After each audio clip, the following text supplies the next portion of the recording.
বন্ধু বান্ধৱীসকল কি খবৰ আশা কৰোঁ সকলোৱে ভালে আছে। এতিয়া পুৰা একদম মানে ছ'চিয়েল মিডিয়াত খুব ভাইৰেল হৈ গৈছে। এতিয়া বিজেপি আৰু কংগ্ৰেছ পুৰা তয়াময়া ৰণ হৈ আছে। এই মুহূৰ্তত এটা হিমন্ত বিশ্ব শৰ্মা এটা ডাঙৰীয়া মানে এটা বিস্ফোৰক মন্তব্য আগবঢ়াইছে আমাৰ গৌৰৱ গগৈ ডাঙৰীয়ালৈ। কি প্ৰশ্ন কৰিছে আপোনালোকে শুনিলে আচৰিত খাই যাব, কিন্তু ভিডিঅ'টো লাষ্টলৈকে চাব লাগিব। যিহেতু প্ৰশ্নটো এনেকুৱা ধৰণৰ যে কেইবাগৰাকী নেতা গৈছে বিজেপিলৈ, কিন্তু এতিয়া গৌৰৱ গগৈ ডাঙৰীয়া সেই বিজেপি দললৈ যাব নেকি? কেইবাটা প্ৰশ্ন উত্থাপন কৰিছে গৌৰৱ গগৈ ডাঙৰীয়ালে। আৰু সাংবাদিকৰ আগত তেওঁ মুখ খুলিছে হিমন্ত বিশ্ব ডাঙৰীয়াই। আৰু কি ক'লেনো মই আপোনালোকক শুনাবলৈ চেষ্টা কৰিছোঁ, কিন্তু নিউজটো আপোনালোকে লাষ্টলৈকে চাব লাগিব আৰু কেনেকুৱা পায় নিশ্চয় কমেণ্ট কৰি জনাব বুলি আশা কৰিলোঁ। আৰু বিশেষ এই মন্তব্যটো শুনকচোন আপোনালোকে। কিছুমান ব্যক্তিৰ ক্ষেত্ৰত সিদ্ধান্ত তেওঁলোকে নিজে ল'ব, আৰু যেতিয়া মোৰ লগত কথা বতৰা হয় আমি আপোনালোকক ইংগিত দিওঁ। মই যিমান দূৰ জানো প্ৰদ্যুৎ বৰদলৈ আৰু গৌৰৱ গগৈ দুইজনে বৰ্তমান নগাঁও আসনখন বিচাৰি আছে কংগ্ৰেছৰ পৰা। গতিকে আজিৰ দিনত দুইজনৰ লগতে বিজেপিয়ে কথা পতা নাই বা তেওঁলোকেও পতা নাই। অহা কালি পৰহি কি হ'ব সেই বিষয়ে মই নাজানো, কিন্তু 4-6জন কংগ্ৰেছ বিধায়কক বাদ দি বাকীবিলাক কংগ্ৰেছ দলত নাথাকে। লভ নেচাৰ লভ মোশ্যন যিয়ে নকওক কিয় এটা সময়ত পৰিৱেশ পৰিস্থিতি এনেকুৱা হৈ যায় যে তেওঁলোকে কংগ্ৰেছ এৰি দিব বাধ্য হয়। কেতিয়াবা ৰাহুল গান্ধীৰ কাৰণে বাধ্য হয়, কেতিয়াবা নিজৰ কাৰণে বাধ্য হয়, কেতিয়াবা সমষ্টিৰ কাৰণে বাধ্য হয়, কেতিয়াবা ষ্টেটখনৰ কাৰণে বাধ্য হয়। গতিকে মই ভাবোঁ যে প্ৰাকৃতিক নিয়ম অনুসৰি কাৰো লগত মই কথাও পতা নাই, বাট লভ নেচাৰ প্ৰাকৃতিক নিয়ম, এই প্ৰাকৃতিক নিয়ম অনুসৰিয়ে 4-5-6জন বিধায়কক বাদ দি বাকী সকলোৱে এটা সময়ত বিজেপি দলত যোগদান কৰিব। এতিয়া সময়টো কেতিয়া হ'ব, কেনেকৈ হ'ব, সেই মহেন্দ্ৰ খনটো কাৰ কাৰণে কি হ'ব সেই আজিয়ে ক'ব নোৱাৰে। কিছুমান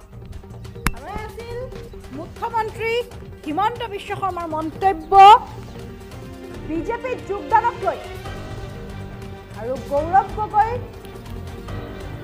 আৰু প্ৰদ্যুৎ বৰদলৈয়ে দুয়োজন প্ৰাৰ্থীয়ে এতিয়া নগাঁও সমষ্টি বিচাৰিছে বুলি মন্তব্য কৰিছে মুখ্যমন্ত্ৰীগৰাকীয়ে।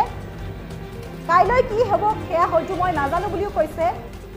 আৰু কংগ্ৰেছ এৰি এতিয়া এটা ডাঙৰ প্ৰশ্ন উত্থাপন হৈছে যে কংগ্ৰেছ এৰি বিজেপিলৈ আহিব নেকি গৌৰৱ গগৈ? কেতিয়া বিজেপিত যোগদান কৰিব গৌৰৱ গগৈ প্ৰদ্যুৎ বৰদলৈ? বিজেপিত যোগদানক লৈ ডাঙৰ মন্তব্য হিমন্ত বিশ্ব শৰ্মাৰ। 5-6জন বিধায়কক বাদ দি সকলো আহিব বিজেপিলৈ। বৰ্তমানলৈ বিজেপিৰ সৈতে যোগাযোগ হোৱা নাই গৌৰৱ গগৈ আৰু প্ৰদ্যুৎ বৰদলৈ। দুয়োজন প্ৰাৰ্থীয়ে বিচাৰিছে নগাঁও সমষ্টি। কাইলৈ কি হ'ব সেয়া হয়তো মই নাজানো। পৰিৱেশ পৰিস্থিতিয়ে সকলোকে বাধ্য কৰাইছে বুলিও মন্তব্য কৰিছে কংগ্ৰেছ এৰিবলৈ। এনেদৰে মন্তব্য কৰা দেখিবলৈ পোৱা গৈছে মুখ্যমন্ত্ৰীগৰাকীয়ে। আৰু প্ৰাকৃতিক নিয়ম অনুসৰি সকলোৱে যোগদান কৰিব বিজেপিত। মুখ্যমন্ত্ৰী হিমন্ত বিশ্ব শৰ্মাৰ বিজেপি যোগদানক লৈ এটা ডাঙৰ মন্তব্য। আমি মুখ্যমন্ত্ৰীগৰাকীৰ সেই মন্তব্যটো আপোনালোকক পুনৰ শুনাবলৈ চেষ্টা কৰিম। কিছুমান ব্যক্তিৰ ক্ষেত্ৰত সিদ্ধান্ত তেওঁলোকে নিজে ল'ব, আৰু যেতিয়া মোৰ লগত কথা বতৰা হয় আমি আপোনালোকক ইংগিত দিওঁ। মই যিমান দূৰ জানো প্ৰদ্যুৎ বৰদলৈ আৰু গৌৰৱ গগৈ দুইজনে বৰ্তমান নগাঁও আসনখন বিচাৰি আছে কংগ্ৰেছৰ পৰা।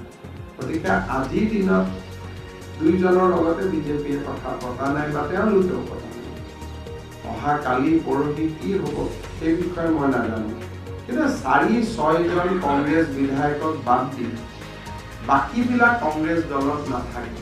লভ নেচাৰ লভ মোশ্যন যিয়ে নকওক কিয় এটা সময়ত পৰিৱেশ পৰিস্থিতি এনেকুৱা হৈ যায় যে তেওঁলোকে কংগ্ৰেছ এৰি দিব বাধ্য হয়। কেতিয়াবা ৰাহুল গান্ধীৰ কাৰণে বাধ্য হয়, কেতিয়াবা নিজৰ কাৰণে বাধ্য হয়, কেতিয়াবা সমষ্টিৰ কাৰণে বাধ্য হয়, কেতিয়াবা ষ্টেটখনৰ কাৰণে বাধ্য হয়। গতিকে মই ভাবোঁ যে প্ৰাকৃতিক নিয়ম অনুসৰি কাৰো লগত মই কথাও পতা নাই, বাট লভ নেচাৰ প্ৰাকৃতিক নিয়ম, এই প্ৰাকৃতিক নিয়ম অনুসৰিয়ে 4-5-6জন বিধায়কক বাদ দি বাকী সকলোৱে এটা সময়ত বিজেপি দলত যোগদান কৰিব। এতিয়া সময়টো কেতিয়া হ'ব, কেনেকৈ হ'ব, সেই মহেন্দ্ৰ খনটো কাৰ কাৰণে কি হ'ব সেইটো আজিয়ে ক'ব নোৱাৰে।